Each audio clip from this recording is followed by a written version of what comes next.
MLA and spokesperson of the Aam Aadmi Party, Dr. Rajinder Dhamija, the head of Neurology Department at the Lady Hardinge Medical College in Delhi. We're also joined by PKD Nambiar. He is a political analyst who supports the Bharatiya Janata Party. Appreciate you, gentlemen, for being with us. I want to bring in PKD Nambiar into the conversation as a political analyst. You know, this doesn't really inspire confidence among citizens at a time when we know that Delhi's coronavirus cases are spiking. You know, everybody now knows somebody who is tested positive. You know, it just gives the impression that there's total and utter chaos as far as the decision-making process is concerned, as far as policy-making process is concerned. You know, why do you think this flip-flop happened? And doesn't this absolutely and utterly embarrass policymakers and decision-makers? Rishita, firstly, why such kind of a decision anybody, even for that matter, Lieutenant Governor or the Home Minister of the country, have to get in as Raghav said, when an elected government is in place, they have utterly failed. You are on channel, and I on this channel we have debated multiple times the kind of mayhem which is already in place in the city. People are not getting the beds. There is no adequate facilities. It's a government which is completely failed.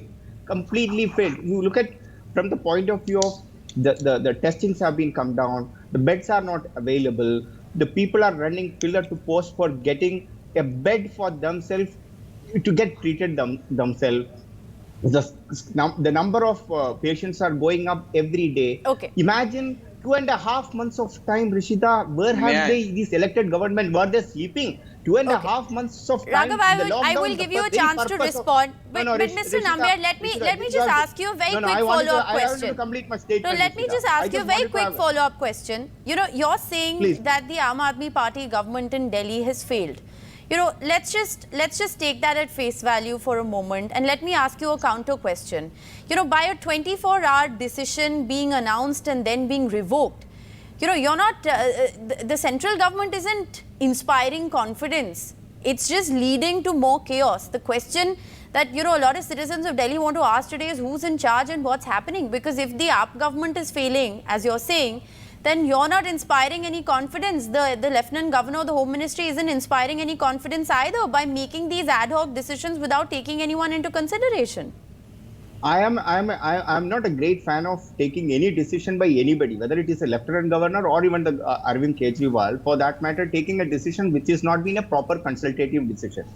I'm not going by the merit of that particular decision, but what my question today is, maybe on behalf of people of Delhi to even Raghav Chadha, tell me what was your government doing for the last 65 days, the very purpose of lockdown, when states across the country has been implemented very well. Okay, you're free to ask those questions. I'm afraid. You're free to ask those questions. Look, you're free to ask those questions, but I'm afraid that's not what we're talking about. We're talking about a very specific order that was passed and then revoked. It just highlights the fact that there is chaos in the decision-making process. Let me bring in Dr. Dhamija into the conversation. Let me bring in PKD Nambiar, please come in here. My question here is, do we need to have a slightly more comprehensive, uniform policy as far as dealing with COVID-19 is concerned? I mean, because literally across NCR, there are 3 different policies that currently apply. There is a lot of confusion among people on what they should do, who they should believe in, what is a good practice, what isn't. I'm absolutely in agreement with you with regard to a uniform policy. That's what ICMR precisely does. But even then... But ICMR is issuing guidelines. Every state is doing their own thing. I wanted to give a small rebuttal to Raghav. You know what is the background of this whole decision? 50% of the COVID cases in Delhi, nobody knows that the government of Delhi cannot trace where they have been infected from. The whole the whole data says the 50% of the do you vouch for the data available on the then we should be conceding to the fact that we are in community transmission stage. Mr. Kejriwal said precisely. Mr. Kejriwal said, but the government is denying that. Is the logic. Triple T is the one thing which will be able to solve or conquer. But can the infrastructure handle it? Dr.